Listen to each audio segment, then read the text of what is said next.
Depois disto Daniel veio a Arioque, ao qual o rei tinha constituído para matar os sábios da Babilônia. Ele veio, e disse-lhe assim: não mates os sábios da Babilônia, leva-me diante do rei, que eu mostrarei ao rei a interpretação. Então Arioque levou depressa Daniel diante do rei, e disse-lhe assim: achei um homem dos transportados de Judá, o qual mostrará ao rei a interpretação. Respondeu o rei, e disse a Daniel, cujo nome era Beltesazar: podes tu me explicar o sonho que vi, e sua interpretação? Daniel respondeu diante do rei, e disse: o mistério que o rei demanda, nem sábios, nem astrólogos, nem magos, nem adivinhos podem explicar ao rei. Mas há um Deus nos céus, o qual revela os mistérios. Ele, pois, fez saber ao rei Nabucodonosor o que haverá de acontecer no fim dos dias. Teu sonho, e as visões de tua cabeça sobre tua cama, são o seguinte: enquanto tu, ó rei, estava em tua cama, vieram teus pensamentos a saber o que irá acontecer no futuro, pois aquele que revela os mistérios te mostrou o que haverá de acontecer. E a mim foi revelado este mistério, não porque em mim há mais sabedoria que em todos os viventes, mas sim para que eu explique a interpretação ao rei, e assim entendas os pensamentos de teu coração. Tu, ó rei, estavas vendo, e eis uma grande estátua. Esta estátua, que era muito grande, e tinha um esplendor excelente, estava em pé diante de ti, e sua aparência era terrível. A cabeça da estátua era de ouro puro, seus peitos e seus braços, de prata, seu ventre e suas coxas, de bronze, suas pernas de ferro, seus pés, em parte de ferro, e em parte de barro. Estavas tu vendo, até que uma pedra foi cortada sem auxílio de mãos, a qual feriu a estátua em seus pés de ferro e de barro, e os esmigalhou. Então foi juntamente esmigalhado o ferro, o barro, o bronze,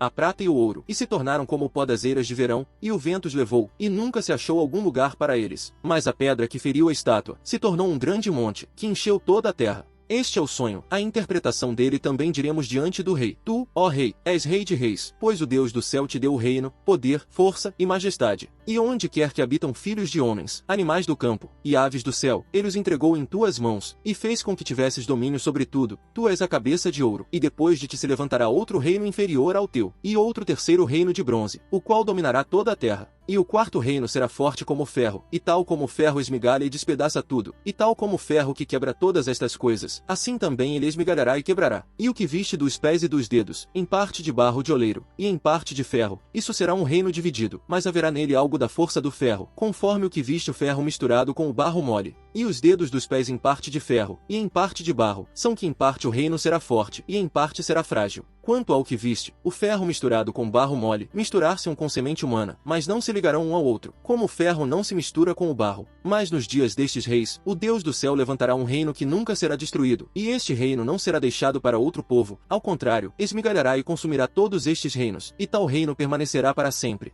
Por isso viste que do monte foi cortada uma pedra sem auxílio de mãos, a qual esmigalhou o ferro, o bronze, o barro, a prata e o ouro. O grande Deus mostrou ao rei o que irá acontecer no futuro. O sonho é verdadeiro, e sua interpretação é fiel. Então o rei Nabucodonosor caiu com o rosto ao chão, prostrou-se diante de Daniel, e mandou que lhe sacrificassem oferta de alimento e incensos. O rei respondeu a Daniel, e disse: certamente vosso Deus é o Deus dos deuses, o Senhor dos reis, e o revelador dos mistérios, pois pudeste revelar este mistério. Então o rei engrandeceu a Daniel, e lhe deu muitos e grandes presentes, e o pôs por governador de toda a província da Babilônia, e por príncipe dos governadores sobre todos os sábios de Babilônia. E Daniel pediu do rei, e ele pôs sobre os negócios da província de Babilônia a Sadraque, Mesaque e Abednego, porém Daniel ficou na corte do rei. O rei Nabucodonosor fez uma estátua de ouro, cuja altura era de 60 covados, sua largura de 6 covados, ergueu-a no campo de Dura, na província da Babilônia. E o rei Nabucodonosor mandou juntar os sátrapas, os prefeitos e governadores, os juízes, tesoureiros, conselheiros, os oficiais, e a todos os líderes das províncias, para que viessem à consagração da estátua que o rei Nabucodonosor havia erguido. Então se reuniram os sátrapas, os prefeitos e governadores, os juízes, tesoureiros, conselheiros, os oficiais, e todos os líderes das províncias, para a consagração da estátua que o rei Nabucodonosor havia erguido, e estavam em pé diante da estátua que Nabucodonosor havia erguido.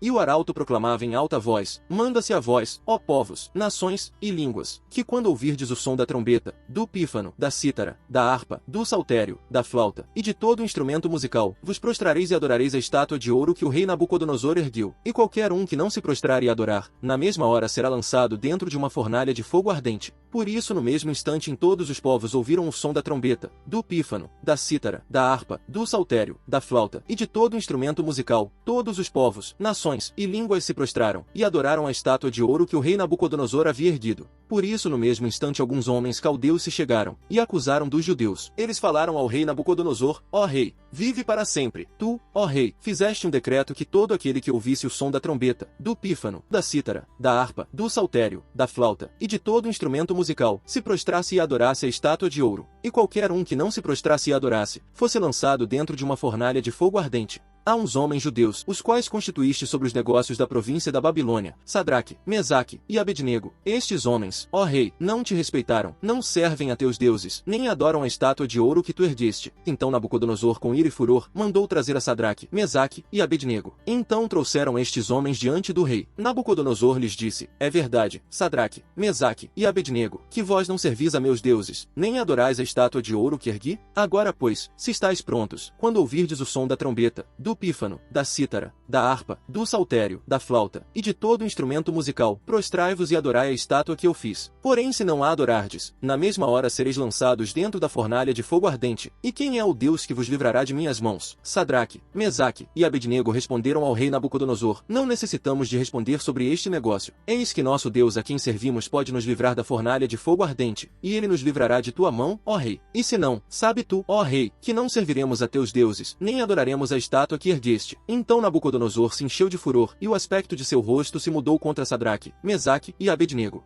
Então ele falou, e mandou que o forno fosse aceso 7 vezes mais do que costumava se acender, e mandou aos homens mais fortes que havia em seu exército, que atassem a Sadraque, Mesaque e Abednego, para lançá-los na fornalha de fogo ardente. Então estes homens foram atados com suas capas, suas calças, seus turbantes, e suas vestes, e foram lançados dentro da fornalha de fogo ardente. E visto que a palavra do rei era urgente, e a fornalha estava muitíssimo quente, a chama do fogo matou aqueles homens que tinham levantado a Sadraque, Mesaque e Abednego. E estes 3 homens, Sadraque, Mesaque e Abednego, caíram atados dentro da fornalha de fogo ardente. Então o rei Nabucodonosor se espantou, e se levantou depressa. Então perguntou aos seus conselheiros: não lançamos 3 homens atados dentro do fogo? Eles responderam ao rei: é verdade, ó rei. Ele disse mais: eis que vejo 4 homens soltos andando no meio do fogo, e não há neles dano algum, e a aparência do quarto é semelhante a um filho de deuses. Então Nabucodonosor se aproximou da porta da fornalha de fogo ardente, e falou: Sadraque, Mesaque e Abednego, servos do Deus Altíssimo, saí e vinde. Então Sadraque, Mesaque e Abednego saíram do meio do fogo, e juntaram-se os sátrapas, os prefeitos, os governadores e os conselheiros do rei, para olharem estes homens. Como o fogo não havia causado efeito algum em seus corpos, nem o cabelo de suas cabeças foi queimado, nem suas capas se mudaram, nem cheiro de fogo passou por eles. Nabucodonosor falou: bendito seja o Deus de Sadraque, Mesaque e Abednego, que enviou seu anjo, e livrou seus servos, que confiaram nele, pois violaram o mandamento do rei, e entregaram seus corpos para que servissem nem adorassem algum outro Deus,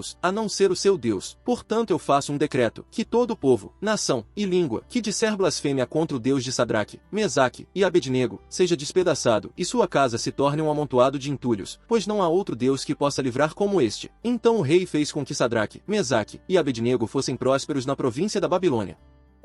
O fim de todas as coisas está próximo, portanto sede sóbrios, e vigiai em orações. Acima de tudo, tende fervoroso amor uns para com os outros, porque o amor cobre uma multidão de pecados. Proporcionai hospitalidade uns aos outros, sem murmurações. Cada um sirva aos outros segundo o dom que recebeu, como bons administradores da variada graça de Deus. Se alguém fala, que seja como as palavras de Deus. Se alguém serve, que sirva segundo a força que Deus dá, a fim de que em tudo Deus seja glorificado por meio de Jesus Cristo. E a ele pertencem a glória e o poder para todo sempre. Amém.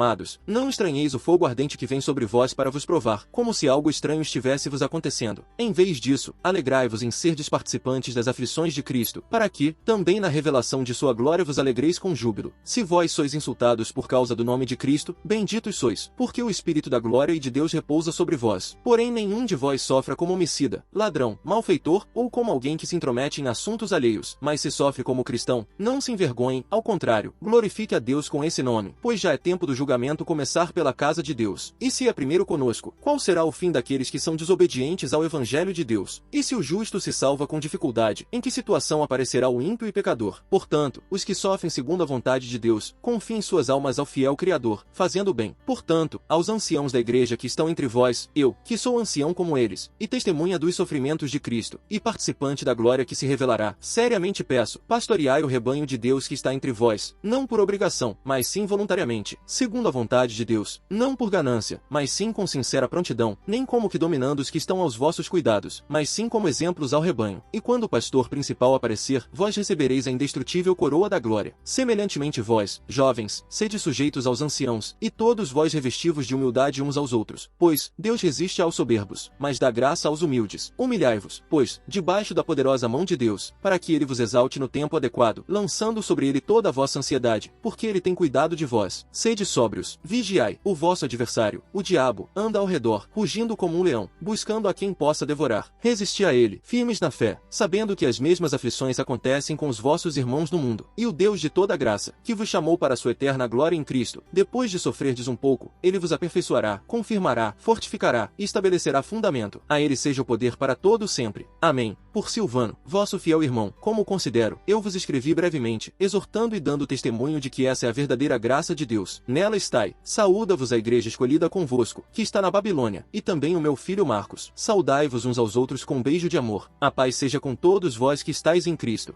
Parabéns, você finalizou a primeira carta de Pedro. Leão rugidor e urso faminto é o governante perverso sobre um povo pobre. O príncipe que tem falta de entendimento aumenta as opressões, mas aquele que odeia o lucro desonesto prolongará seus dias.